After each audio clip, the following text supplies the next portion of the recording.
અમદાવાદના બોપલમાં ઝડપાયેલ રેવ પાર્ટીનો જે મામલો સામે આવ્યો છે તેને લઈને આ વધુ એક સમાચાર સામે આવી રહ્યા છે। સમાચાર અમદાવાદથી, જ્યાં બોપલમાં રેવ પાર્ટીનો મામલો જે સામે આવ્યો। રેવ પાર્ટી મામલે કોંગ્રેસ પ્રવક્તા ડોક્ટર મનીષ દોશીની પ્રતિક્રિયા સામે આવી છે। ગુજરાતમાં એક તરફ દિવાળીના પાવન પર્વ ચાલી રહ્યા છે અને ગુજરાત સહિત દેશનું ભલું થાય તેવા સંકલ્પ આપણે લઈએ છીએ, ત્યારે ગાંધી અને સરદારના ગુજરાતમાં બેફામ નશાનું વેચાણ થાય છે તે પ્રકારની પ્રતિક્રિયા મનીષ દોશી દ્વારા આપવામાં આવે છે। તો યુવાનોને લાંબા સમયથી નશામાં ધકેલવાનું આ ષડયંત્ર હોય તે પ્રકારનો આરોપ લગાવવામાં આવ્યો છે।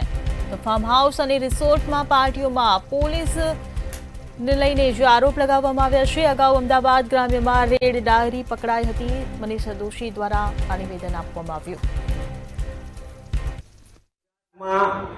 એક તરફ દિવાળીના પાવન પર્વોની ચાલી રહ્યા છે અને એ પાવન પર્વમાં આપણે સૌ સંકલ્પ લેતા હોય છે કે આપણું ગુજરાત અને ગુજરાતીઓ સહિત દેશવાસીઓનું ભલું થાય, પણ ગાંધી સરદારના ગુજરાતમાં જે રીતે નશાનો બે રોકટોક કારોબાર ચાલે છે અને નવા વર્ષની શરૂઆતની સાથે આપણે વ્યસન મુક્તિના સંકલ્પને બદલે ગુજરાતમાં રેવ પાર્ટીઓ થાય।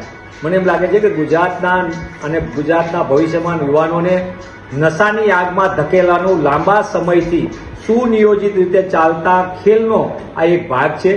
ગુજરાતમાં ઠેર ઠેર રિસોર્ટમાં અને મોટા મોટા ફાર્મ હાઉસમાં ગેરકાયદેસર કામ ચાલતા હોય અને પોલીસ ખાલી સાક્ષી બનતી હોય, મને એમ લાગે છે કે આ સૌથી મોટું કાંડ અને કૌભાંડ ચાલી રહ્યું છે।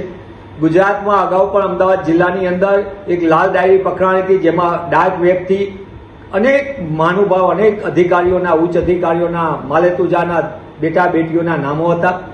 મોટા પાયે ગુજરાતમાં હાઇબ્રિડ ગાંજો લાખો રૂપિયાનો ઠલવાય, ગુજરાતમાં કરોડો રૂપિયાનો ડ્રગ્સનો વેપલો ચાલે। જે ગુજરાત શ્વેત ક્રાંતિથી ઓળખાય દૂધના ટેન્કરથી, એની બદલે દારૂના ટેન્કરોની હેરફેર બે રોકટોક ચાલે। ત્યારે